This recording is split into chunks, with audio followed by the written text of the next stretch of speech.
Hello guys, ഞാനും മീനാക്ഷിയും കൂടെ ഗുരുവായൂരിന്ന് തിരിച്ച് വീട്ടിലോട്ട് പോകണം. അതാണ് അവളെ മോത്തി പ്രസൻറ്റ് നിങ്ങൾ വിചാരിക്കേണ്ടത്. ഈ കഞ്ഞി കുടിക്കാനുള്ള സന്തോഷമാണ്. ബിക്കോസ് അവൾ നെല്ലിക്കന്ന് കഞ്ഞി കുടിച്ചിട്ടില്ല എന്ന് പറഞ്ഞു. അങ്ങനെ ഞങ്ങൾ ഇതാ നെല്ലിക്കന്ന് കഞ്ഞി കുടിക്കാൻ വേണ്ടിയിട്ട് പോയി. അവൾ ദുബായിലുള്ള ഗൈസ്, സോ അതുകൊണ്ട് സ്പൂൺ കൊണ്ടുള്ള പറ്റിച്ചോ. പക്ഷെ നമ്മൾ ഈ വാഴപ്പണയുള്ളതാണ്. അപ്പം എനിക്ക് ഈ കൈ കൊണ്ട് കുടിച്ചാലേ ആ സാറ്റിസ്ഫാക്ഷൻ വരുള്ളൂ. കൈ കൊണ്ട് പഴിഞ്ഞിയും കഞ്ഞിയെ കുടിക്കണം. പിന്നെ ഞങ്ങൾ അവിടെ നിന്ന് ഇറങ്ങിയപ്പോൾ കൊമ്പൂച്ചയും വാങ്ങിച്ചായിരുന്നേ. ആൻഡ് അയ്യോ, ഇത് മറ്റേ ഇങ്ങനെ നമുക്ക് എങ്ങനെയെന്ന് അറിയുമ്പോൾ ഇങ്ങനെ ചുറ്റി അടിക്കണ ഒരു സാധനം, കുടലൊക്കെ എടുത്ത് ഒരു മറ്റേ ഫ്ലേവേർഡ് ആയിരുന്നു. പക്ഷേ അതിനേക്കാളും നോർമൽ ഒറിജിനലാണ് കുറച്ചുകൂടെ നല്ലത്. സത്യം പറഞ്ഞാൽ നമ്മൾ വീട്ടിൽ നിന്ന് പറഞ്ഞിട്ട് ഇറങ്ങിയത്. ഞാൻ വീട്ടിൽ നിന്ന് പറഞ്ഞ അമ്മ നമ്മൾ എറണാകുളത്ത് പോകുന്നു, അവിടെ നേരെ തൃശ്ശൂർ പോകുന്നു, പോയിട്ട് തിരിച്ചു വരുന്നു. പക്ഷേ ഇതിപ്പം 10 ദിവസമായി. ഗുരുവായൂർ ഒരു 4-5 ദിവസം ഉണ്ടായിരുന്നു എന്നുള്ളതാണ് സത്യം.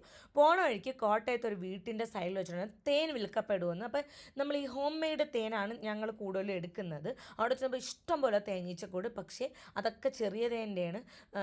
വലിയ തേനേ ഉള്ളൂ. കാരണം ചെറിയ തേൻ്റെത് ഏപ്രിൽ മാർച്ച് സമയത്ത് പോകണം. അമ്മച്ചോ അടിപൊളി തേന, ഭയങ്കര പ്യുവറായിരുന്നു, നൈസായിരുന്നു. പിന്നെ അവർക്ക് വൈനും ഉണ്ടായിരുന്നു. അപ്പം ഞങ്ങൾ കുറച്ച് വൈനും തേനൊക്കെ വാങ്ങിച്ച് ഞങ്ങൾ നേരെ വീട്ടിലെത്തിയല്ലോ. ഓൺ ദ വേ എത്തിയപ്പം ഞാൻ കുറച്ച് നേരം കിടന്ന് ഉറക്കം എണീറ്റിട്ട് ഞാൻ മീനാക്ഷിയോട് വിചാരിച്ചു എന്തെങ്കിലും ഒന്ന് കുടിക്കാമെന്ന്. ബിക്കോസ് ഇങ്ങനെ ഇത് തോന്നില്ല. കാരണം രാത്രി പോയി വീട്ടിൽ പോയി എന്തെങ്കിലും തണുത്ത് വെച്ചാൽ പച്ചപ്പള്ളം വിളിച്ച് ഓട്ടിക്കും. അപ്പം ഞാനൊരു മറ്റെന്തൊരു ജ്യൂസ്, പൈനാപ്പിൾ ജ്യൂസ് കുടിച്ച് വീടെത്തിയപ്പോൾ കണ്ണാടി കൂടി എണീറ്റ് നിന്നൊക്കെ സല്യൂട്ട് അടിച്ചാണ് ഗൈസ് വീട്ടിലെ വരവേൽപ്പിക്കണം. കാരണം നമ്മൾ ഈ എവിടെയെങ്കിലും പോയിട്ടേ തിരിച്ച് വരാൻ നമുക്ക് ഭയങ്കര സന്തോഷമാണ്. കാരണം വീട്ടിലെല്ലാവരും ഇങ്ങനെ സന്തോഷത്തോടെ കാത്തിരിക്കുക. നമ്മളൊന്നും കൊണ്ടുവരണം എക്സ്പെക്റ്റ് ചെയ്തല്ല, നമുക്ക് ആ ഒരു ഹോം ഫീൽ ഉണ്ടല്ലോ.